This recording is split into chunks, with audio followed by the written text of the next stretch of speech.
News जुनून सच दिखाने का मैं हूं आपके साथ आशीष सिन्हा। हमारे खास शो प्राइम टाइम प्रहार में आपका बेहद स्वागत है।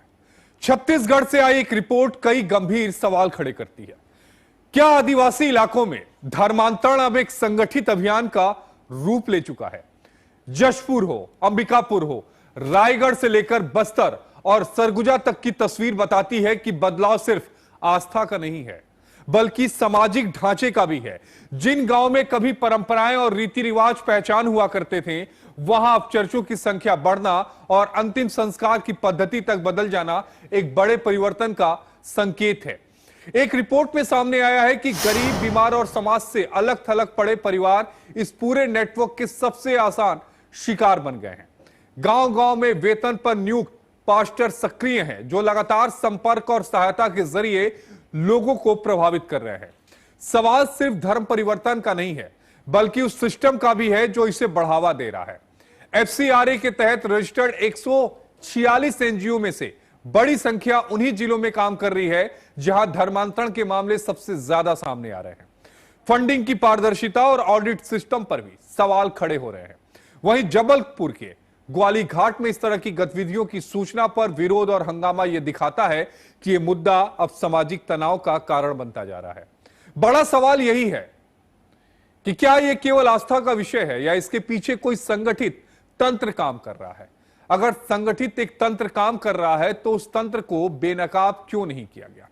लेकिन उससे पहले आपको हम की ग्राफिक्स की जरिए यह बताना और समझाना चाहेंगे कि छत्तीसगढ़ में जो धर्मांतरण की तस्वीर है, वो धर्मांतरण की तस्वीर से किस तरीके से वहां पर परिवर्तन आ रहा है, किस तरीके से धर्मांतरण का गोरख धंधा चल रहा है।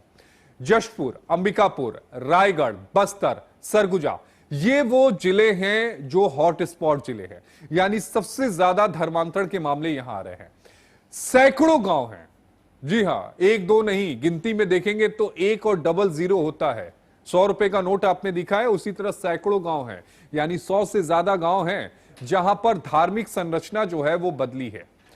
कई गांव में हिंदू अल्पसंख्यक हो गए हैं तो ईसाई बहुसंख्यक हो गए हैं।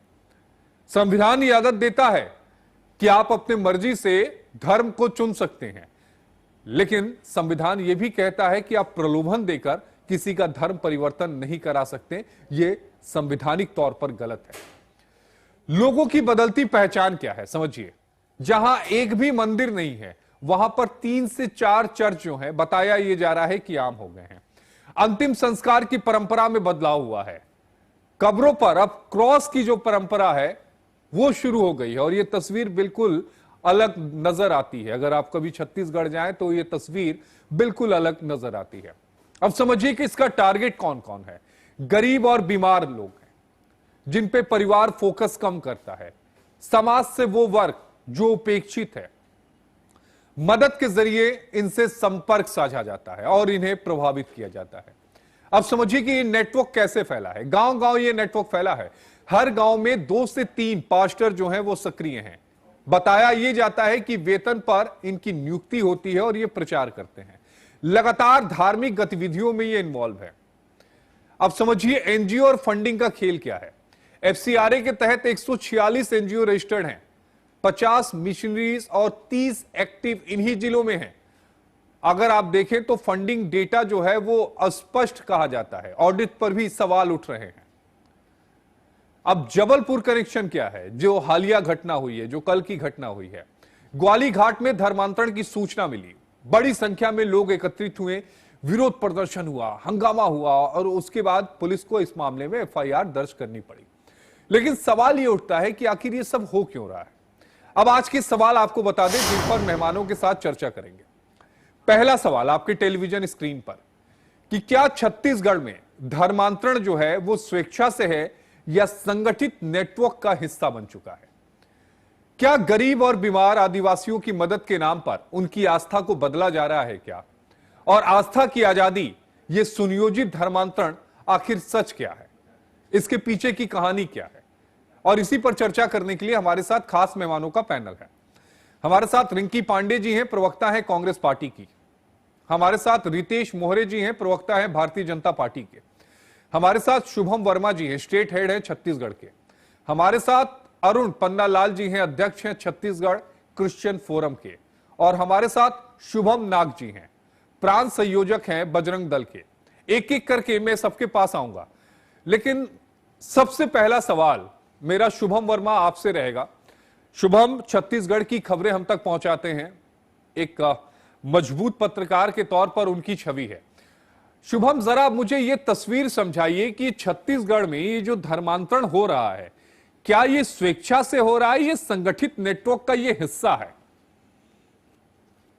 जी, धर्मांतरण छत्तीसगढ़ में तो दीमक की तरह फैला हुआ है।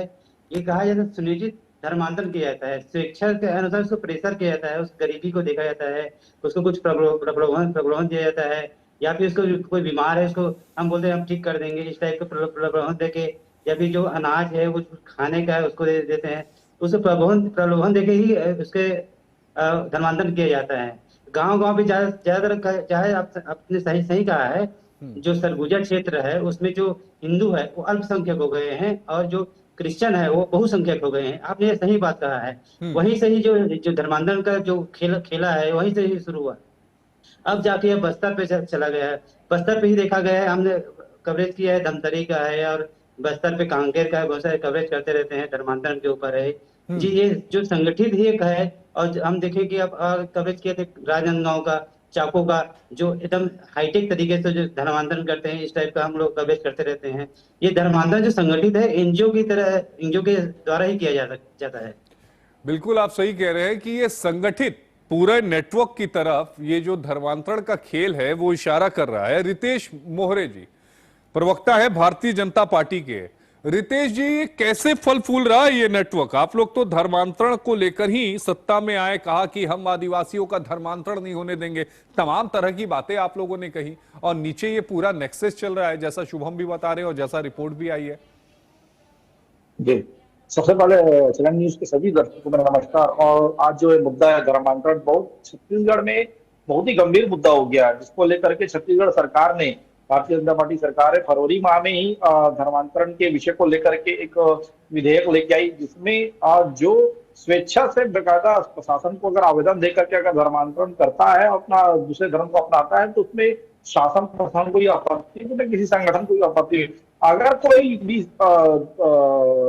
धर्म का व्यक्ति या धर्मावलंबी होगा, वो अगर जबरन उसके धर्मांतरण करवाएगा या उसको लालच प्रलोभन दे करके या फिर बलपूर्वक, तो ये अपराध की श्रेणी में कहा जाएगा। ये छत्तीसगढ़ सरकार ने इसका एक आया था, और आपने देखा था कि क्रिश्चियन फोरम के लोगों ने और बहुत से ऐसे लोगों ने जो लगातार धर्मांतरण के काम में लगे रहते हैं, उन्होंने इसका विरोध भी किया। तो छत्तीसगढ़ में अभी ये स्थिति ये पैदा हो रही है कि जबरन या फिर लालच दे करके धर्मांतरण तो जो सीधे सीधे तौर पे होता था वो अभी बंद की स्थिति में। लेकिन और कल ही की परसों 3 दिन की जो है बहुत सारी मदद नहीं मिल पाती है, जिसकी समस्या होती है, इनको प्रलोभन देते हैं और प्रलोभन देकर उनका धर्मांतरण कराते, उनकी समस्या का निदान तो नहीं होता, लेकिन वो धर्मांतरण करने में कामयाब होते। इसको लेकर के छत्तीसगढ़ में भारतीय जनता पार्टी हो या हमारे राष्ट्रीय स्वयं संघ के जितने भी संगठन है, विश्व हिंदू परिषद, बजरंग दल या विद्यार्थी परिषद, इसको लगातार समाज के बीच में सक्रिय इसको रोकने का प्रयास करते हैं कि किसी को भी जबरन या फिर प्रलोभन दे करके धर्मांतरण ना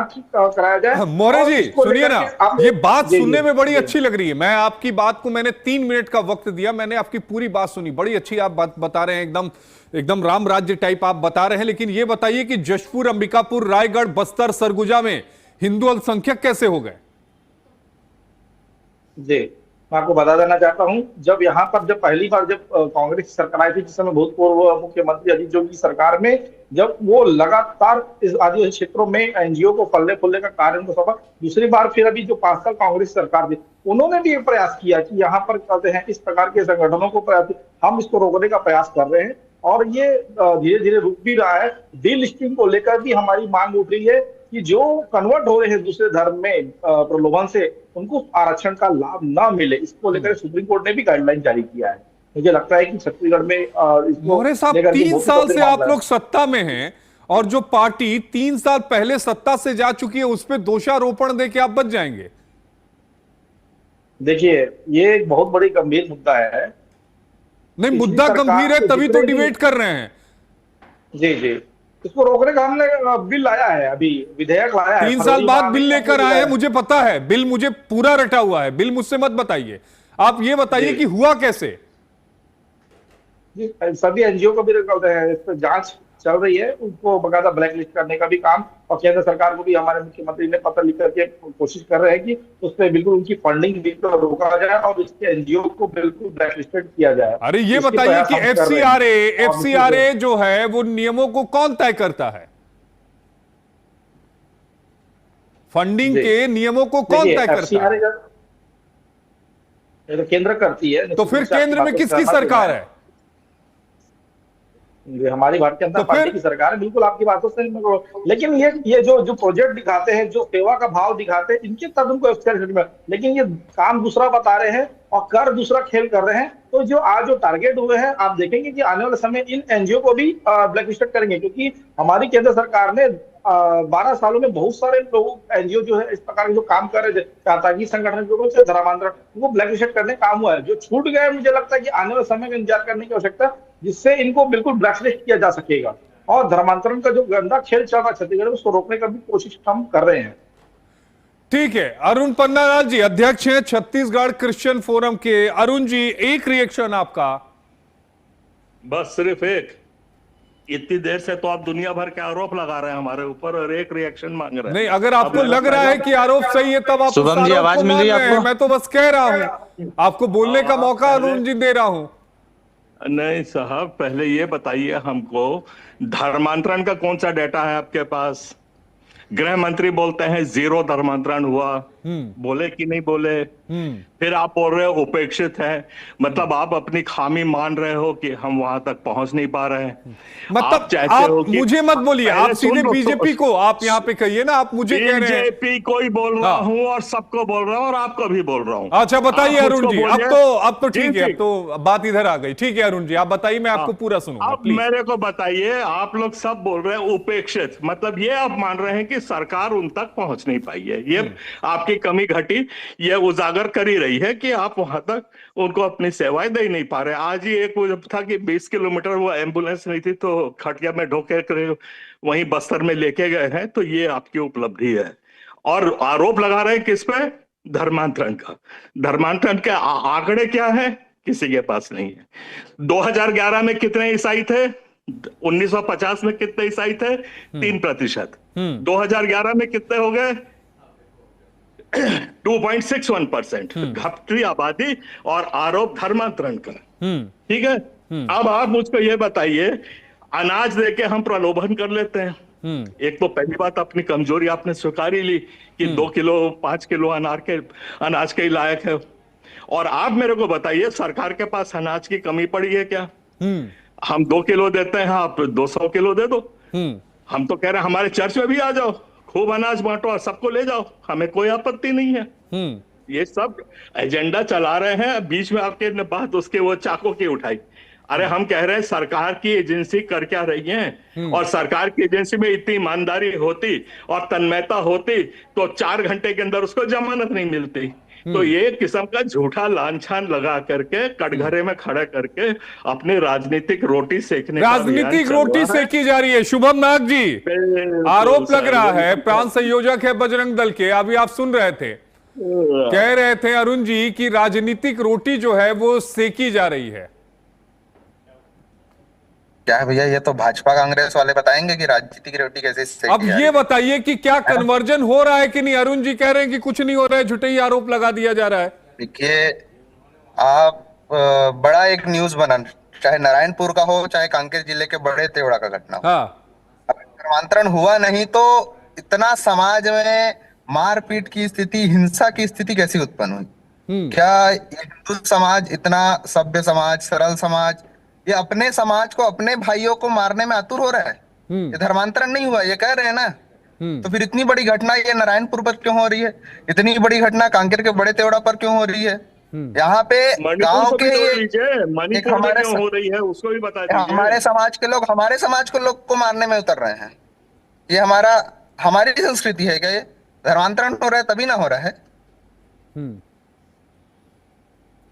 ठीक है, ये पूरे छत्तीसगढ़ ही नहीं, भारत की संस्कृति को जो ये मिटाने का जो इनका कायाकल्प जो योजनाबद्ध तरीके से चल रहा है, निश्चित रूप से धर्मांतरण का खेल है। इसको आप भी ना, कोई भी नहीं नकार सकता। ठीक है, रितेश मौर्य जी आप कुछ कह रहे थे, आप कहिए, फिर अरुण जी के पास जाऊंगा। जी, मैं अरुण जी की बातों का जवाब देना चाहता हूं कि आपने देखा भी 6 माह पूर्व ही इनके केरल के कुछ नन और इनके कुछ लोग यहाँ पर आए थे भोली भाली आदिवासी बालिकाओं को ले जाने और उनको उचित तरीके से केरल में उनको नन बनाने और उनको धर्मांतरण करने का काम किया गया था। पुलिस ने उसको बकायदा गिरफ्तार करके उनको जेल भेजने का काम हुआ था। इनके पूरे पूरी केरल से लेकर के पूरे विदेश के लोग पूरे उस पर लग गए थे उसको जमानत कराने के लिए। सोनिया गांधी जी जो कांग्रेस की प्रमुख है वो भी इस पर और प्रियंका वाड्रा जी ने भी लोकसभा में इस बात को उठाया था। आपको याद होगा कि ये पूरा गंदा खेल, ये पूरा विदेशी फंडिंग एनजीओ के माध्यम से, क्योंकि एनजीओ में सेवा का आड़ में ये फंड लेते हैं एफसीआरए का, और ये बताते हैं केंद्र को झूठ बोल करके कि हम जो है सेवा कार्य कर रहे हैं, जबकि ये गंदा खेल करते हैं छत्तीसगढ़ हो या झारखंड हो। मुझे लगता है कि धर्मांतरण का खेल आने वाले समय में छत्तीसगढ़ समय में या जितने भी सामाजिक संगठन है, हिंदूवादी संगठन है, इसको मिलकर के बंद कराने का प्रयास करेगी। तो उस पर सरकार भी हमको सहयोग कर रही है, विधेयक भी ला रहे हैं। मुझे लगता है कि ये जितना जो काम हो रहा है, मुझे लगता है ये बंद होने की कगार पे है। ठीक है, अरुण पन्नालाल जी इसका जवाब दीजिएगा आप। सिलसिलेवार जवाब दे रहा हूं। ये दुर्ग के नन की बात करी थी, भाजपा की केरल की पूरी पार्टी इधर दुर्ग आई थी। उनके कम से कम 400 कार्यकर्ता आए थे और उनने जमानत करवाई है बीजेपी पार्टी ने। थोड़ा अपने आंकड़े देख लीजिए। आपके बीजेपी पार्टी केरल से आकर के उन नन्स की जमानत कराई। अमित शाह ने उसके ऊपर अपना विड्रॉ कर लिया कि हम जमानत को चैलेंज नहीं कर रहे हैं, और आप किसके ऊपर आरोप लगा रहे हैं? खैर छोड़िए, जान दीजिए, वो बात नहीं कर पाएंगे। और दूसरी बात मैं पूछता हूं, एफसीआरए का आप लोग पिटारा पीट रहे हो। हिंदुस्तान में आज 1299 के करीब एफसीआरए अकाउंट्स हैं। उसमें से 153 अकाउंट इस आईओ के हैं। वो भी कब से हैं? कम से कम नहीं तो 40 साल 35 साल 1962 में एफसीआरए कानून लगा था और तब से वोट को मिला हुआ है। तो सारी आपत्ति 153 अकाउंट में हो गई और 1100 अकाउंट जो चल रहे हैं उनमें, क्योंकि वो बाकी धर्मों से संबंध रखते हैं। किसी धीरेन्द्र शास्त्री को अभी आपने वो एफसीआरए का अकाउंट खोल के दिया, हजारों करोड़ों डॉलर उसमें आ रहे, तो उसमें कोई आपत्ति नहीं, वो सब ठीक कर रहे हैं। हमारे 40-50 साल पुराने जो अकाउंट्स है वो भी सिर्फ 100 अभी तो और 8% पे रह गए हैं। आपत्ति कर कुरा के आपने बंद कर दिया। तो आप लोग बंद करते जाइए ना, कोई फर्क थोड़ी पड़ता है हम लोगों को। और किसी एफसीआरए नहीं, आप ये कह रहे हैं कि किसी भी तरह का कन्वर्जन का, अरुण पन्नालाल जी, कोई वहां पर खेल नहीं चल रहा है। लोग स्वेच्छा से कन्वर्ट हो रहे हैं क्या? अरुण पन्नालाल जी को मैं चैलेंज करता हूं, मेरे साथ एक बार वो जसपुर या फिर रायगढ़ के क्षेत्र में चले, मैं आपको बताऊंगा, मैं आपको दिखाऊंगा आदिवासी क्षेत्रों में किस प्रकार से प्रलोभन आपके जो फादर है या फिर आपके लोग हैं, किस प्रकार से लोग दिया जाता है, किस प्रकार से उनको बताया जाता है कि कैसे उनको लालच दिया जाता है। अरुण जी, हाँ सहमत। ये मैं चलो प्रलोभन दिया जाता है तो आपकी सरकार अभी 20 साल में एक को भी नहीं पकड़ पाई। 20 साल क्या और पीछे जाइए, 1950 से एक को भी आरोपी नहीं बना पाए, एक को भी अरेस्ट नहीं कर पाए। तो या तो सरकार में कोई दमखम नहीं है आपकी, सिर्फ ढिंडोरा है, और या तो फिर हम सच बोल रहे हैं कि हम धर्मांतरण नहीं करते हैं। ये सरकार ही तय करे। आज तक कोर्ट ने एक को भी सजा क्यों नहीं दे पाए 70 साल में? सवाल का जवाब कुछ हो तो दीजिए मेरे पास। खाली आरोप लगा के एजेंडा चलाना है तो स्वागत है, करिए, फर्क कुछ पड़ता नहीं। आखिरी बात ये बता देता हूं आपको कि ये खाली गरीब और जो आप लोग बोलते हो ना भोले भाले आईएएस अफसर भी हैं, उच्च कोटि के जो हमारे ब्राह्मण समाज के हैं वो भी हैं, और बड़े बड़े लोग हैं जो बाइबल पढ़ते हैं, चर्च जाते हैं। ये शायद आपको पता नहीं होगा तो शायद जानकारी कर लीजिए। और बीजेपी सरकार के भी बहुत लोग, एक नहीं। तो ये राजनीति है, वहां तक हम स्वागत करते हैं। आप अपना ढिंडोरा पीटिए, हम वो पीट रहे हैं, उसमें धर्म को मत घसीटिए। धर्म को आप कुछ कर भी नहीं पाएंगे। धर्म पवित्र है, चाहे किसी का भी हो। शुभम तो जी, आप उसको मान सम्मान देना। पन्नालाल जी को सुन रहे हैं, खुले तौर पे कह रहे हैं कि भाई हम तो पाक साफ हैं। अगर लोग ईसाई धर्म को अपना रहे हैं तो स्वेच्छा से अपना रहे हैं, प्रलोभन की बात तो कहीं है नहीं। है तो सजा दीजिए, हम तो ये कह रहे हैं ना। शुभम जी, हम समाज के बीच काम करने वाले लोग हैं। हम सरकार में चाहे भाजपा रहे चाहे कांग्रेस रहे, समाज के लिए जो समाज हित में होगा उसके लिए काम करेंगे। ये जो कह रहे हैं हम धर्मांतरण नहीं कर रहे हैं। अभी जब धर्मांतरण के लिए कानून आया छत्तीसगढ़ में तो इनका फोरम क्यों विरोध में उतरा, क्यों क्रिश्चियन समाज विरोध में उतरा? अगर धर्मांतरण नहीं हो रहा है तो इस बिल का विरोध नहीं करना चाहिए। बिल के विरोध में उतरे ना, यही लोग उतरे, कोई दूसरे लोग तो आकर नहीं उतरे। तो धर्मांतरण हो अच्छा रहा है। पन्नालाल जी ये बताइए ना, काहेला विरोध काहेला कर रहे हैं आप लोग, क्या दिक्कत क्या है उससे? क्योंकि वो संविधान के अनुसार नहीं है। संविधान उसमें कैसा तो चाहिए आपको? आरोप संविधान लगाने की अपने छूट हिसाब से है। चाहिए क्या आपको? धर्मांतरण करेंगे वो संविधान के हिसाब से है। हाँ भैया, इनके हिसाब से संविधान होना चाहिए बस। ये तो यही चाह रहे हैं ना, संविधान ये खुद ही बना ले। अरे अच्छा एक बार रुक जाइए, अरुण पन्नालाल जी बताइए संविधान का। अरे रुक जाइए ना, रुकिए ना, अरे रितेश जी रुकिए, संविधान का उल्लंघन कैसे हो रहा है? अरुण पन्नालाल जी समझाइए, मैं समझना चाहता हूं। छोटी सी बात, एक पॉइंट आपको बता दूं, उसे तो 36 पॉइंट निकाले हम लोग, सुप्रीम कोर्ट जा ही रहे हैं वो, पर एक बात बता देता हूं, जो आरोप लगा रहा है उसके ऊपर किसी भी किस्म की नैतिक जिम्मेदारी क्या, कोई कानूनी जिम्मेदारी भी नहीं है। आया, उंगली उठाया, चल दिया, आप 20 साल जेल चले गए। उसको ना कोई गवाह चाहिए, ना कोई एविडेंस चाहिए, ना कुछ चाहिए बस। और उसको ऊपर कानूनी संरक्षण दिया हुआ है कि कोई अगर झूठा आरोप लगा के धर्मांतरण का जा रहा है, उसके विरोध में हम कोई किस्म का केस तो नहीं बस कर इससे सकते। ऑब्जेक्शन है ना, ये उस कानून में है। और ऐसे में 36 अच्छा ये बताइए साच को आज क्या? ए पन्नालाल जी, साच को आज क्या? जब सच्चे हैं तो काहे लग डरते? पहले भी गृह मंत्री को बोले आप लाइए कानून, हम स्वागत करते हैं। हाँ, और जहां जहां गलती है उसको बिल्कुल अच्छा पन्नालाल जी ये बताइए नहीं, छत्तीसगढ़ में हम लाए ना छत्तीसगढ़ में विधेयक लाए ना, तो उसके विरोध में क्यों सुप्रीम कोर्ट जाना, मुझे समझ में नहीं आ रहा है क्यों जाना। क्योंकि संविधान के विरोध में है, मतलब सीधा यहाँ कथनी करनी में एक धर्म को पन्नालाल जी कथनी करेंगे, धर्मांतरण करेंगे, जबरन करवाएंगे, प्रलोभन देंगे, क्योंकि ये अंग्रेजों के समय से यहाँ पर इस प्रकार का प्रलोभन कर रहे हैं और लोगों को धर्मांतरित करा रहे हैं। जब इस प्रकार का विधेयक आता है तो राजनीति का बात करते हैं। बड़ी जानकारी ये सब चीजों का हिंदुस्तान में ईसाई धर्म अंग्रेज नहीं लेके आए, 2025 साल पहले से थोड़ा सा बताइए। अब मैं बात करूंगा तो यहाँ पे अंग्रेज नहीं लेके आए थे, अंग्रेजों को हम भी लगते थे हमारे मिशनरी। केरल में जो चर्च है आपको याद होगा 2 साल पहले 1 लाख करोड़ का फंड वहां पकड़ाया था, 1 लाख करोड़ का फंड पकड़ाया था। कैसे पकड़ाया था केरल के चर्च में, ये बता दीजिए। अवैध तरीके से पैसा वहां पर केरल के चर्च में पाया गया था, कैसे हुआ ये बता दीजिए। मजा नहीं आ रहा इसमें आपसे जो मनगढ़ंत बात। 1 लाख करोड़ किसको कहते हैं? 1 लाख करोड़ आप जानते हो? तो हवा की बात करते हैं। न्यूज चैनल पे सारे चले हैं, समाचार पत्रों में आए। आप चलाइए, खूब गाली दीजिए। क्या मीका मार्ग नहीं पकड़ाया? क्या इस पे ईडी ने कार्रवाई नहीं की? आप ये बता दीजिए। 19 तारीख की घटना है ये, बता दीजिए। आप लोग ना मीका मार्ग नहीं पकड़ाया, धर्मांतरण को लेकर विषय देखिए, राजनीतिक विषय नहीं, धर्म का विषय। आपके धर्म का हम भी सम्मान करते हैं, लेकिन किसी का धर्मांतरण करना ये बिल्कुल अपराध की श्रेणी में आता है। चिल्ला के बंद कर आप सुप्रीम कोर्ट क्यों जा रहे हैं? की बात कर रहे हो ना, आप भोले भाले आदिवासी और SC ST OBC वर्ग के लोगों को प्रलोभन कर रहे हैं। आर पार हो गया। अच्छा ठीक है, ठीक है, एक ब्रेक का वक्त हो गया है। हालांकि देखिए अरुण जी सही कह रहे थे कि अंग्रेजों के समय में नहीं आया है। अगर आप इतिहास देखेंगे तो सेंट थॉमस आए थे 32वीं AD में आए थे, उस समय ईसाई धर्म भारत में आया था। क्यों अरुण जी, मैं सही कह रहा हूं? 2000 सर, हाँ 2000। ठीक है, तो चलिए इस पे ब्रेक के बाद इस पे चर्चा जारी रखेंगे। बहुत छोटा सा ब्रेक के बाद फौरन हाजिर होते हैं।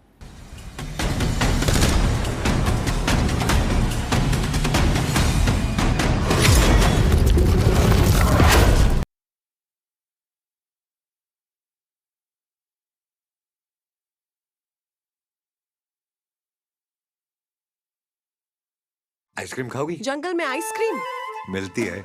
समर कूल रेफ्रिजरेटर, आप अपनी ड्यूटी निभाओ, ये अपनी ड्यूटी निभाएगा। समर कूल, लाइफ बनाए वंडरफुल। गोल्डी हिंग का तड़का लगे तो सभी दबा के खाते हैं। गोल्डी हिंग, कण कण में जान।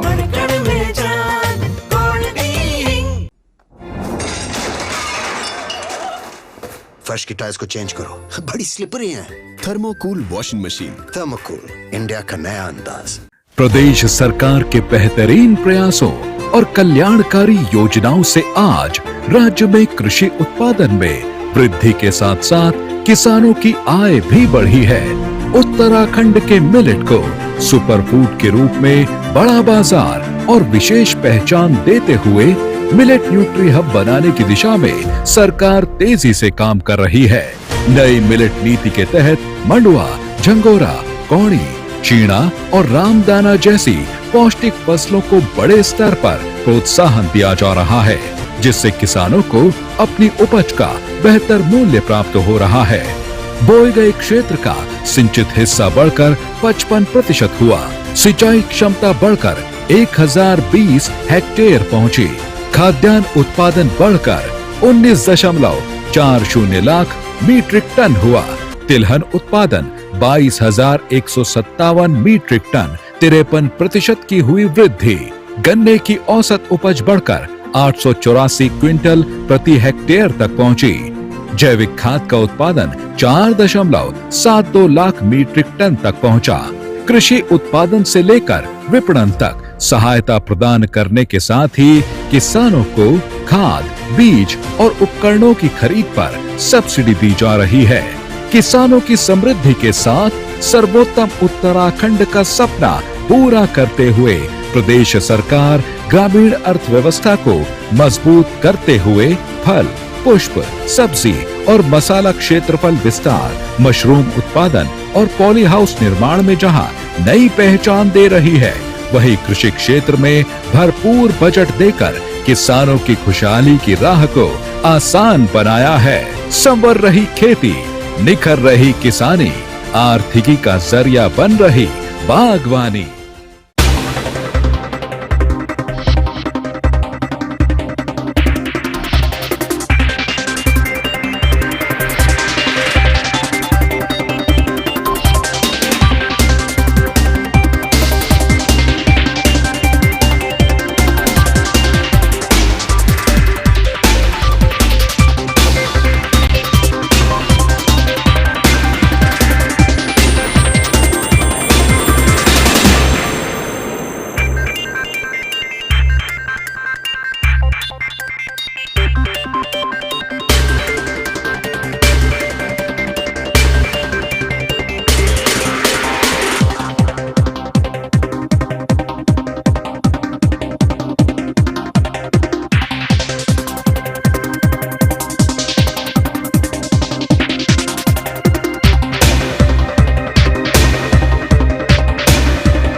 जब सत्ता सवालों से कतराए, जब मुद्दे धुंध में छिप जाए, तब जरूरी है कि ऐसी आवाज जो शोर नहीं प्रहार करे। देखिए प्राइम टाइम प्रहार मेरे साथ, सोमवार से शुक्रवार सिर्फ HNN न्यूज पर।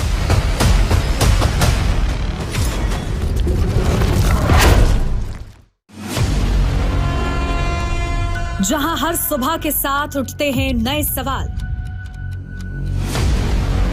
जहां हर ओर गूंजती है जनता की आवाज, गांव की चौपाल हो या सत्ता का दरबार, सियासी आग हो या रिश्तों का जहर, देश के सबसे बड़े सूबे की 5 बड़ी खबर। यूपी बोलता है HNN न्यूज पर सुबह 8 बजे।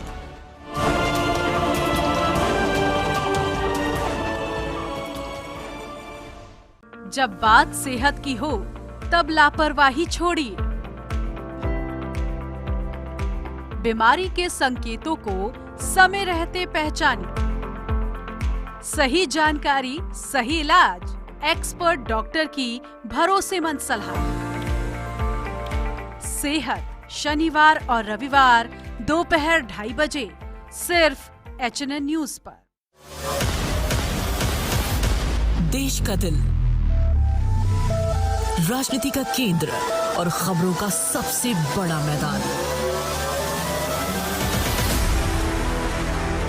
कानून व्यवस्था हो या चुनावी हलचल,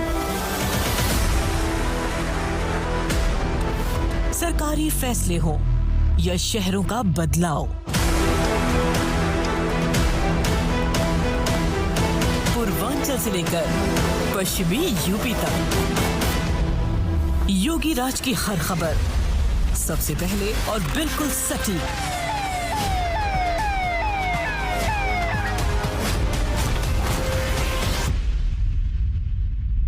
क्योंकि जब यूपी बोलता है तब पूरा देश सुनता है। किसी अपराधी और किसी माफिया की हैसियत नहीं जो सिर उठा करके सड़कों पर चल सके।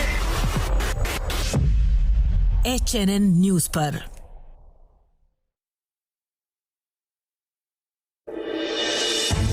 जहां हर खबर है पहाड़ों की तरह खूबसूरत और हर मुद्दा है उतना ही दमदार।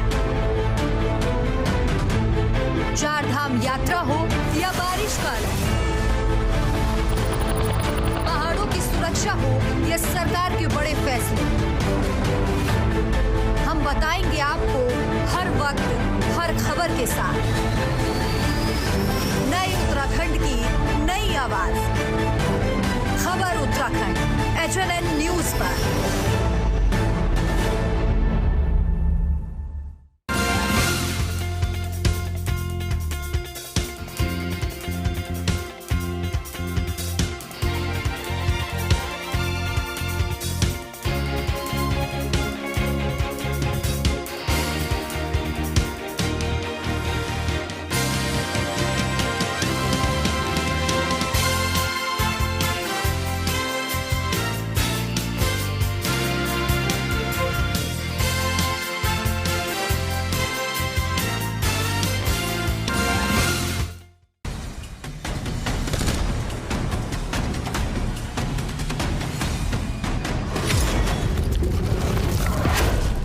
ब्रेक के बाद आपका स्वागत है। सीधे चलते अपने खास मेहमानों के पास। हमारे साथ रिंकी पांडे जी, प्रवक्ता कांग्रेस पार्टी की भी जुड़ गई हैं, हालांकि फोन लाइन से जुड़ी हैं। रिंकी जी, एक रिएक्शन आपका छत्तीसगढ़ में धर्मांतरण को लेकर। जिस प्रकार से ये लोग जो है धर्मांतरण को एक एजेंडा के रूप में जो कार्य करने की चीज बना लिए हैं अभी, तो उसके लिए मैं सबसे पहले यही कहूंगी कि भारत का जो संविधान है वो हर नागरिक को अपनी आस्था चुनने का और उसका पालन करने का अधिकार देता है।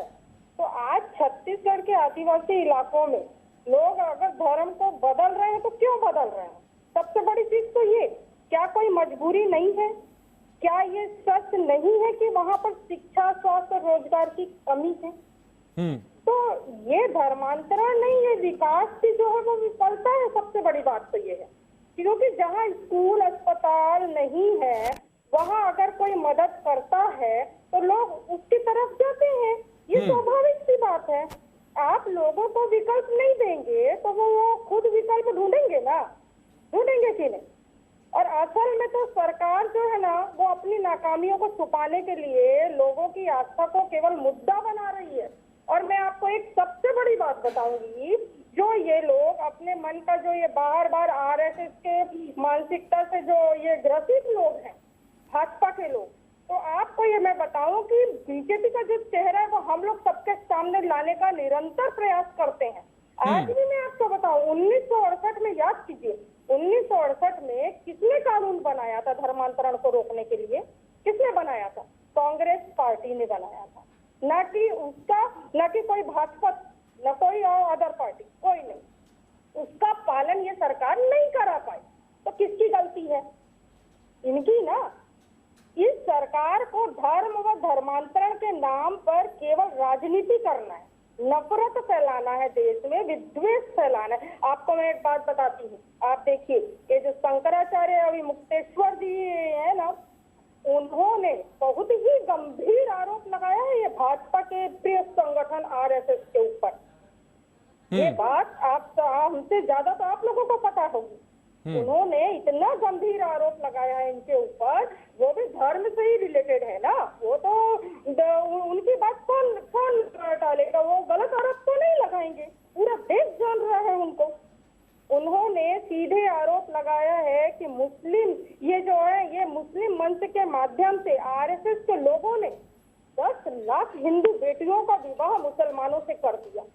अब बताइए, ये हमारा आरोप नहीं है, ये शंकराचार्य। मतलब आप ये कह रही है रिंकी पांडे जी कि छत्तीसगढ़ में कोई भी धर्मांतरण जो है वो नहीं हो रहा है, ये सारी रिपोर्ट झूठी है। ये जो बताया जा रहा है कि कई गांव जो हिंदू बहुल थे अब वो क्रिश्चियन बहुल हो गए हैं, ये सारी बातें केवल कागजी हैं, केवल भ्रम फैलाया जा रहा है। देखिए, मेरा ये कहना है कि अगर ऐसा कुछ हो रहा है, अगर एनजीओ या एफसीआरए में गड़बड़ी है तो केंद्र सरकार कार्रवाई क्यों नहीं कर रही है? करे ना कार्रवाई। गांव गांव धर्म बदल गए जैसे ये लोग दावे करते हैं, गंभीर है ये। क्या इनके पीछे कोई आधिकारिक डेटा है? है? आज तक ये कुछ कर पाए हैं? केवल ये उसके नाम से भ्रम फैलाते हैं जनता के पास, केवल भ्रम फैलाने का काम करते हैं, मेन मुद्दों से भटकाने के लिए, लेकिन इनके पास कोई ठोस सबूत नहीं होता। ठीक है, शुभम वर्मा जी मैं आपके पास आना चाहूंगा। शुभम, अब जरा ये बताइए, रिंकी पांडे तो कह रही है कि आरोप प्रत्यारोप की राजनीति हो रही है, जरा आप छत्तीसगढ़ की हकीकत को समझाइएगा। जी, चाहे कांग्रेस हो चाहे भाजपा हो, दोनों ही पार्टी है जो इसे धर्मांतरण के लिए लड़ते हैं, लेकिन धर्मांतरण धीरे धीरे हो रही है, चल रही है, नहीं से रुक पा रहा है। लेकिन अब जो विधेयक आया है, नया विधेयक आता है, इस पर आप देखते हैं, इसमें विधेयक में अगर स्ट्रिक्ट रहता है तो धर्मांतरण रुकने का संभावना तो है। नहीं, रुकने का संभावना है, लेकिन पन्ना लाल जी कह रहे हैं कि कहीं भी अवैध कोई धर्मांतरण नहीं हुआ, सारी बातें बेफिजूल है। नहीं, ऐसा नहीं है। अभी कुछ दिन पहले ही राजधानी में हम लोग देखे हैं, जो धर्मांतरण के विरोध में जो ईसाई धर्म के लोग आए थे, वो सभी तो जो नाम से किसी का नाम साहू, जैसे छत्तीसगढ़ में साहू है, वर्मा है, इस टाइप के ब्राह्मण है, इस टाइप के लोग हैं जो धर्म परिवर्तन कर चुके थे, और धर्म परिवर्तन हजारों लोग आए थे, और सभी के माइंड में यही था कि हम लोग संविधान के अनुसार ही धर्म परिवर्तन किए हैं। ऐसा उसको माइंड बात किया जाता है कि आप उसे बात नहीं कर सकते।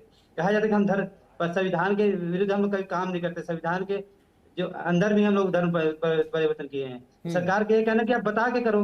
अब डाटा तो रहता नहीं है, कौन हिंदू है कौन है, सरकार के पास कलेक्टर का कोई डाटा नहीं था, तो डाटा कलेक्ट करने के लिए ही जो ये लाया गया है कि आप इतने दिन पहले बता दो, इतने दिन पहले धर्म परिवर्तन कर दो, कि कम से कम सरकार को डाटा रहे कौन धर्म परिवर्तन कर चुका है, कौन हिंदू है, कौन क्रिश्चियन है।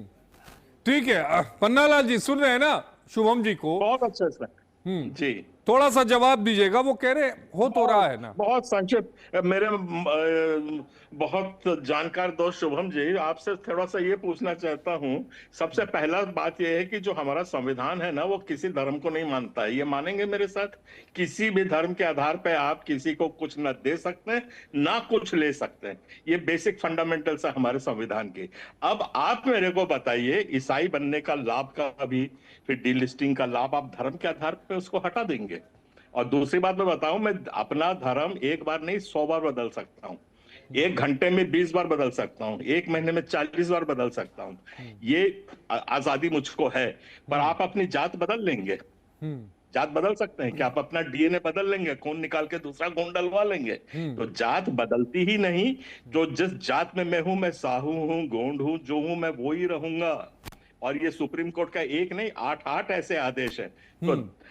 तो जात को, डीलिस्टिंग को और धर्म को मिला के कोई खिचड़ी बनाने से किसी का कुछ फायदा होगा नहीं, क्योंकि सब विद्वान लोग हैं, वो सब जानते हैं, हम भी जानते हैं। जो मेरी जात गोंड थी, मैं गोंड हाई हूं अभी भी, मैंने अपना धर्म बदल लिया है और मेरे परदादों ने बदला है, हम हैं ईसाई हैं, तो इसमें क्या आपत्ति है आपको? और दूसरी आखिरी बात शुभम भाई, ये बताना चाह रहा हूं आपको मैंने ये कानून को हम लोगों ने 2006 में भी चैलेंज किया था, 20 साल तक ये लगा नहीं पाए थे, और आज भी वही गलती किए हैं, वही का वही। और हमने सुप्रीम कोर्ट में 2022 में एक अंदेशा था, हम लोगों ने सुप्रीम कोर्ट में लगाया था। 11 राज्यों को क्रिश्चियन फोरम के से नोटिस मिल चुका है, छत्तीसगढ़ सरकार ने अभी तक जवाब नहीं दिया है अब उसमें। तो ये सब अच्छे से जानते हैं कि ये जितना भी लाए हैं कानून, ये हमारे सोचने की आजादी के ऊपर एक लगाम कसने का तरीका है। उसी आधार पे ये प्रेसिडेंट पाटिल तक गया था। इस बात को थोड़ा गंभीरता समझिए। आप 10 बार अपनी सोच बदल सकते हैं, इस पे कोई लगाम किसी हालत में लग ही नहीं सकती कि मैं कलेक्टर से पूछूं, कि कलेक्टर को बोलूं, कि एसडीएम से पूछूं, कि पड़ोसी से पूछूं, कुछ नहीं। मेरी आजादी है सोचने की, मैं सोचूंगा, जो अच्छा लगेगा उसको खाऊंगा, जो नहीं लगेगा उसको थूक दूंगा। इस आजादी के ऊपर कठोराघात ये आपका ये जो अभी धर्मांतरण विधेयक 26 का लाए है ना, वो 2006 का कॉपी है, बिल्कुल वही का वही उठा के पेस्ट कर दिया है। इसलिए मैं आश्वस्त हूं कि ये किसी हालत में नहीं लग सकता। रितेश जी जवाब दीजिएगा कि किसी हालत में टिकेगा नहीं। जी नहीं टिकेगा। ये तो वक्त आएगा, देखेंगे। सीधा सीधा है कि अरुण पन्नालाल जी की बातों से समझ में आ रहा है कि वो सीधा सीधा सरकार को और संविधान को आंख दिखाने का ये सीधा सीधा आपके चैनल के माध्यम से प्रयास है। और अरुण पन्नालाल जी से पूछना चाहता हूँ, अगर गौंड जाति से है तो क्या वो आदिवासी आरक्षण का लाभ अभी भी ले रहे हैं क्या? आपको तो मालूम है कि संविधान ने केवल 4 धर्म का ही किया, हिंदू, मुस्लिम, सिख, ईसाई, बौद्ध ऐसा दिया है, जिसमें हिंदू के अंदर एसटी, एससी, ओबीसी का जाति उसमें उल्लेख दिया है, जिसमें उनको आरक्षण जो है बाबा साहब भीमराव अम्बेडकर जी ने उसका उल्लेख किया था। तो क्या आप उसका आरक्षण ले, अगर आरक्षण ले रहे तो आप अपराध कर रहे हैं और सरकार को और संविधान को आप चैलेंज कर रहे हैं। ये मैं आपके टीवी चैनल के माध्यम से खुले तौर पे कह सकता हूं, अगर कोई धर्मांतरण कर रहा है स्वेच्छा से, अगर सरकार से या फिर कलेक्टर के माध्यम से, इसमें आपत्ति क्या है? मुझे बता दी क्रिश्चियन फोरम को। अगर आप सीधे तरीके से कोई व्यक्ति जाकर के अगर लेता है तो हमें कोई दिया कोई आपत्ति नहीं, लेकिन जब जबरिया अगर और लालच लेकर के धर्मांतरण होता है, इसपे हमको आपत्ति है। इसपे हम क्या विधेयक लाएंगे, इसपे और भी जो संगठन इस पे आपत्ति दर्ज कराएगा। मुझे लगता है कि धर्मांतरण और धर्म का जो है आपको जो अपनाना है, इसमें भारत की जो संविधान इसमें आजादी देती है, लेकिन उसके भी कुछ प्रावधान है। प्रावधान की निमित्त आप करवाइए ना, हमको कोई रोक नहीं है। कोई व्यक्ति जाकर कलेक्टर में ऑफिस में आवेदन देता है और वो स्वेच्छा से अगर कोई इसी धर्म को अपनाता है तो किसी कोई आपत्ति नहीं होगी, कोई विरोध नहीं होगा, कोई इस प्रकार का नहीं होगा, ना किसी की गिरफ्तारी होगी। लेकिन जहाँ लालच, जहाँ सेवा के माध्यम से लोगों का धर्मांतरण होता है, तो मुझे लगता है कि इस पर आपत्ति बार बार होगी। और आप फिर आप बात करते हैं, सुप्रीम कोर्ट ने भी इस बात को कहा है कि जब ऐसी कम्युनिटी को जब ईसाई धर्म अगर जाता है तो वो उस आरक्षण का लाभ नहीं मिलेगा। मुझे लगता है कि सारी चीजों पे देखना चाहिए। जो पन्नालाल जी कह रहे हैं बिल्कुल यहाँ पर बात बिल्कुल मिथ्या है। यहाँ पर नहीं, आपने जो सुप्रीम कोर्ट का ऑर्डर है ना वो ठीक से पढ़ा नहीं है, थोड़ा सा ठीक से पढ़ लीजिए। उसमें सुप्रीम कोर्ट ने कोई आपकी आरक्षण को रोका नहीं है ईसाई समाज के, इस बात को क्लियर समझ लीजिए। उसमें बोला है कि आरक्षण की बात नहीं कर रहा हूं मैं, आप जातियों की बात की है तो मैं जातियों के विषय में बात कर रहा हूँ। यहाँ पर जातियों के उनको आरक्षण को तो 2 लाख कैसे लेगा बताइए? सुन तो ले, बड़े प्रेम से बोल रहा हूँ यार, फिर मिलेंगे अपन लोग, कहीं दुश्मन नहीं है एक दूसरे के। आप मेरे को ये बताइए, सुप्रीम कोर्ट ने जो होल्ड किया है ना, वो बोला है उसने, ये अभी सुप्रीम कोर्ट का 20 दिन पहले का जो ऑर्डर है कि एससी एट्रोसिटीज एक्ट ईसाई पे लागू नहीं होगी, क्योंकि वो पढ़ा लिखा समाज है। ये पढ़ लीजिएगा, हमारे आरक्षण पे कहीं कोई ऐसी टिप्पणी नहीं की गई है। रही बात मेरे गौंड होने की और आरक्षण लेने की, मैं आरक्षण का मूल्य समझता हूं, ये उस लोगों के लिए है जो उन्नति नहीं कर पाए। मैं उन्नति कर लिया हूं, इसलिए मैंने आज तक कोई आरक्षण नहीं लिया है, और मेरे भाई लोग हैं वहां बराबर उसका आरक्षण ले रहे हैं और अपनी उन्नति कर रहे हैं। ये है आरक्षण का मेन मूल, ये है उसकी जड़ जो मैं आपको बता रहा हूं। और आपको मैं बिल्कुल स्वागत करता हूं, हाई कोर्ट में तो लगेगा ही, जो आप पूछ रहे हैं ना। मैं आपको व्यक्तिगत फोन करके जिस दिन डेट होगी आइए, और वो जो बहस होंगी तब सुनिए, बड़ी तर्कशील बहसें होंगी उस पर, और करीब 36 पॉइंट्स का उल्लंघन वहां है। तो ये तो एक कानूनी मुद्दा है, संवैधानिक मुद्दा है, उसको भी आके आइए, स्वागत है, बात करते हैं। कौन सी अपने दुश्मनी थोड़ी हो गई आपकी मेरी।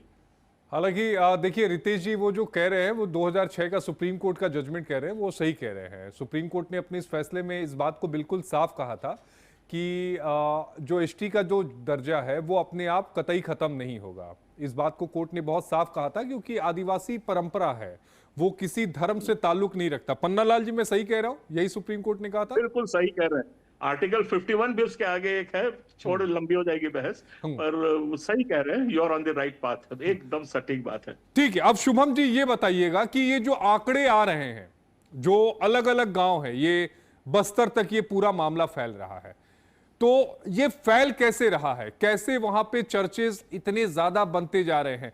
क्या वाकई जो पन्नालाल जी कह रहे हैं कि नहीं जी कोई फंडिंग नहीं है, कोई प्रलोभन नहीं है, लोग खुद से स्वेच्छा से जो ईसाई धर्म है वो अपना रहे, ऐसा है क्या? जी, हमारे जो बस्तर के पत्रकार हैं, उनसे हम संपर्क किए, उसने भी हमको ये चीज बताया है कि पूरा सिंडिकेट चलता है। अगर आप 10 लोगों को अपने ईसाई धर्म में परिवर्तन करेंगे तो उसका अलग से पैसा दिया जाता है। अगर उसका प्रमोशन होता है, एक पोस्ट होता है, पोस्ट रखा जाता है, उस पोस्ट के अनुसार ही सिंडिकेट करता है, उसको पैसा मिलता है। पैसा कहाँ से आता है अभी तक पता नहीं है, लेकिन पैसा देके प्रलोभन देके बताते हैं कि अंदर से जाके, भीतर में जाके, वनांचल में जाकर कि ये गरीब है, इसका ये जरूरत है, इसका ये जरूरत है, जो जरूरतमंद के हिसाब से उनको बताया जाता है कि अपने इसको ऐसा कर सकते हैं, इसको इतना, इसे उसका ट्रेनिंग भी होता है। हमारे जो पत्रकार है खुद वहां पर रिपोर्टिंग किए हैं, वो बताया कि रिपोर्टिंग ट्रेनिंग होता है कि कैसे प्रबंधन देना है, कैसे बात करना है, कैसे उसको अपने लाना है, अपने अंदर लाना है, अपने समाज में लाना है, अपने धर्म में परिवर्तन करना है। ठीक है, अरुण पन्नालाल जी, एक रिएक्शन। अरे बड़ा सीधा रिएक्शन है। अब ये शुभम भाई, आप तो यहीं छत्तीसगढ़ के हो और आप इतनी गंभीर बात बोल गए, सिंडिकेट चलता, ये चलता। पता है आपको, आपने आगे कानूनी अपराध कर लिया है। अब ठीक है, हम लोग उसमें पढ़ते नहीं, क्योंकि आपकी जितनी है सब मनगढ़ंत बातें हैं।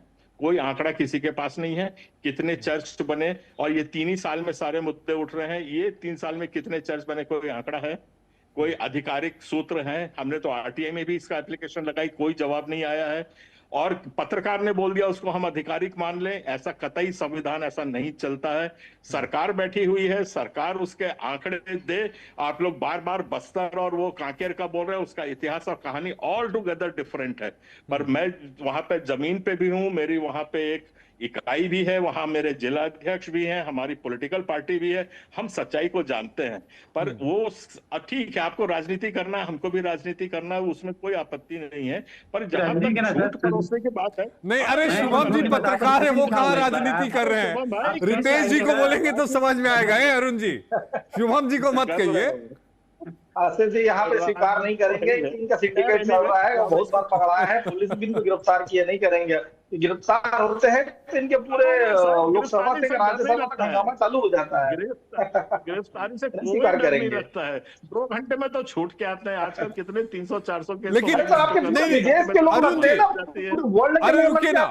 अरे रितेश जी, लेकिन देखिए बात में अरुण जी के भी दम है। अरुण जी कह रहे हैं कि ठीक है भाई, आप कह रहे हैं कि चर्चों की संख्या बढ़ी, आप ये कह रहे हैं कि एक बहुत बड़े पैमाने पर अवैध करवर्जन का काला कारोबार चल रहा है। सवाल यह है कि फिर गिरफ्तारियां क्यों नहीं हो रही हैं? सवाल यह है कि वो डेटास कहां हैं? सवाल यह है कि इतनी जल्दी छूट कैसे रहे हैं? ये बहुत सारे इफ्स हैं। क्या सरकार की तरफ से कोई लापरवाही हो रही है, या फिर आरोप लगाओ और भाग जाओ वाली नीति अपनाई जा रही है कि कुछ भी बोल देना? कोई डेटा है? जिस डेटा की बात अरुण जी कर रहे थे, वो डेटा मुझे भी नहीं मिला। मैंने रिसर्च किया, वो डेटा मुझे नहीं मिला। मैं आपको बता देना चाहता हूं, इनका जो फोरम है और ये जो काम करते हैं, बहुत ही सफाई और बहुत ही पॉलिटिकल प्रेशर हो, या फिर इनके जो फंडिंग जो उतने हैवी होते हैं, सारे सिस्टम को ये मैनेज करने की कोशिश करते हैं। सिस्टम तो आप है, मतलब ये अरुण, अरे रितेश जी क्या बोल रहे हैं? सिस्टम आप है, मतलब आप कह रहे हैं कि अरुण जी आपको मैनेज कर लेंगे? क्या बोल रहे हैं आप नेशनल टेलीविजन पे? हमको मैनेज करने की सिस्टम का मतलब सरकार है, सरकार को क्या एक संगठन मैनेज कर लेगा क्या? जो करते हैं थाने के अंदर, जो मैनेज करने का जो प्रयास करते हैं, तो थाना किसके अंदर आता है? अरे रितेश जी, आप अपनी बातों में फंसते जा रहे हैं। थाना किसके अंडर आता है? आप ही के अंदर आता है ना, सरकार के अंडर आता है ना। हाँ जी, सरकार के अंदर आता है, बिल्कुल मैं मान रहा हूँ। लेकिन ये कानून जो है कबड्डी खेल करके बचने का प्रयास करता है, और जमानत हुई है, इनके लोगों की जमानत हुई है। मैं ये नहीं कह रहा हूँ बाइज्जत बरी भी हुए, इनके लोगों की जमानतें हुई है, ये आप बता भाई भाई ऐसा मत कहो। एक भी केस में सजा नहीं हुई है, एक भी 1950 से लेकर आज तक। अधिकारी सजा मैं कहाँ बोल रहा हूँ, मैं सजा कहाँ बोल रहा हूँ? जमानत हुई है, जमानत हुई है बकायदा। जो दुरू में जो घटना हुई थी, जमानत हुई थी कि नहीं हुई थी, आप बता दीजिए। इसे बाइज्जत बरी का विषय कहाँ आ गया, ये बता दीजिए। बिल्कुल, आप कोर्ट जा सकते हैं, कोर्ट से आप जमानत ले सकते हो, केस बरी हो सकते हैं, लेकिन केस तो हुआ है ना। मतलब सीधी सी बात है कि धुआं उठा, मतलब आग कहीं लगी थी ना। मतलब आपके लोगों ने धर्मांतरण का काम यहाँ कर रहे हैं ना, इसका मतलब ईडी ने जो कार्रवाई किया है अभी मीका मार के ऊपर, उसका तो है ना। आपको सिद्ध करना पड़ेगा कि अपराध क्या है और सजा कहाँ हुई है, क्या हुई है। मगर आज तक नहीं हुई तो आप क्या सोचते हैं आगे भी हो जाएगी? क्या नहीं हो पाएगी? तो क्योंकि हकीकत है ही नहीं। सच्चाई होगी तो सजा होगी, सच्चाई है ही नहीं तो कैसे सजा होगी? आज कम से कम कोर्ट अपना मजबूत है। आने वाला वक्त बताएगा। अगर ऐसा ही था तो इस विधेयक के खिलाफ आपके लोगों ने सड़क उतर के विरोध प्रदर्शन क्यों किया? मुझे इतना ही बता दीजिए। अगर नहीं हो रहा ठीक है, अच्छा ठीक है, ये तो चलता रहेगा। शुभम, ये बताइए कमी कहाँ रह रही है? शुभम वर्मा जी, कमी कहाँ है? कमी सर सरकार पे ही है, कहा जाए तो जो भी सरकार है कमी सरकार पे ही है। अगर विकास अच्छा हो जाए, जो जिसको चाहिए अरे इतनी सारी योजनाएं, 50 से ज्यादा योजनाएं, कितनी योजनाएं चला देंगे? 80 करोड़ लोगों को मुफ्त राशन दे रही है सरकार, और क्या चाहते हैं, क्या कर दे? धरातल पे ही नहीं आ रही योजनाएं, जो है बस नाम ही रहता है। मानता हूं कि ये जो 4 लोग हम दिख रहे हैं स्क्रीन पर, हमारे घर में नहीं आता होगा, लेकिन 80 करोड़ के घर में तो जाता है ना। क्या चाहते हैं सरकार, क्या कर दे? आप बस सर विकास जो बोलते हैं वो कर दे। विकास तो होती नहीं है, विकास हो नहीं पा रहा है। मोरे जी सुन रहे हैं ना शुभम जी को? योजना का पैसा पहुंच नहीं पा रहा है, योजना नहीं पहुंच पा रही है। ऐसा नहीं है, योजनाएं पहुंच रही है, विकास हो रहा है। देखिए, जहां धर्मांतरण का विषय आता है, प्रति व्यक्ति को टारगेट किया जाता है। जैसा कि शुभम वर्मा जी ने अपने पहले वक्तव्य में कहा कि उनको बकायदा देखा जाता है, इनके प्रचारक जो है टारगेट करते हैं कि इनके पास समस्या क्या है। उस समस्या को लेकर बातचीत पहले प्रारंभ करते हैं, उनको बकायदा बोलते हैं कि आप प्रार्थना सभा में आइए, आप प्रार्थना कीजिए। उसके बाद धीरे धीरे कन्वर्जन को, एक दिन में कन्वर्जन नहीं कराते, मैं इस चीज को मैं मान रहा हूँ, लेकिन ये धीरे धीरे कराते हैं। आज केरल की स्थिति क्या है? आज मैं बोलूंगा कि कई सारे ऐसे राज्य हैं जहाँ ये बहुत ज्यादा आबादी जो है क्रिश्चियन कैसे बढ़ गए। क्या ये खुद पहले से थे? इन्होंने बकायदा लालच देकर, और बहुत सारे ऐसे भी लोग, मैं भी बता देता हूँ, कोरबा में बहुत सारे ऐसे आदिवासी परिवार है जो वापस हिंदू समाज के अंदर में वापस आया भी है, जिन्होंने स्वीकार किया है कि हम अपनी परिस्थितिवश या फिर लालचवश हम जो है हमने क्रिश्चियन धर्म या इस्लाम धर्म ने अपनाया था, आज हम वापस अपने सनातन धर्म की ओर लौट रहे हैं। ये कोरबा में हुआ है, रायगढ़ में हुआ है। जुदेव परिवार का उदाहरण है जो लगातार मिशन का प्रयास करती है, काम कर रही है। मुझे लगता है कि सारा जो है जो बात नहीं मोहरे साहब, 100 बात की एक बात समझ लीजिए। अरे मेरी बात सुन लीजिए मोहरे साहब, कि अगर समय रहते किसी को मदद मिल जाए तो फिर वो अपना धर्म परिवर्तन करेगा ही क्यों करेगा? आप बताइए, आप करेंगे? नहीं। मैं करूंगा? ऐसे में तो बहुत सारे मठ हैं, करेंगे नहीं, सेवा करते हैं, लेकिन हम तो कभी धर्मांतरण नहीं करवाते। इस चीज को समझना होगा, लोगों तक पहुंचना होगा। केवल योजनाओं की घोषणा से लोगों तक पहुंचा नहीं जा सकता। समय की कमी है, समय की कमी है। केवल योजनाओं से लोगों तक पहुंचा नहीं जा सकता। लोगों की समस्याओं को दूर तो करना पड़ेगा। केवल आरोप लगाने से बात नहीं बनेगी, सबूत भी होना चाहिए। बहुत शुक्रिया आप सभी का। हमारे साथ 3 खास मेहमान जुड़े थे जिन्होंने अपनी बातों को रखा। प्राइम टाइम प्रहार में वक्त एक ब्रेक का हो गया। ब्रेक के बाद फौरन हाजिर होते हैं।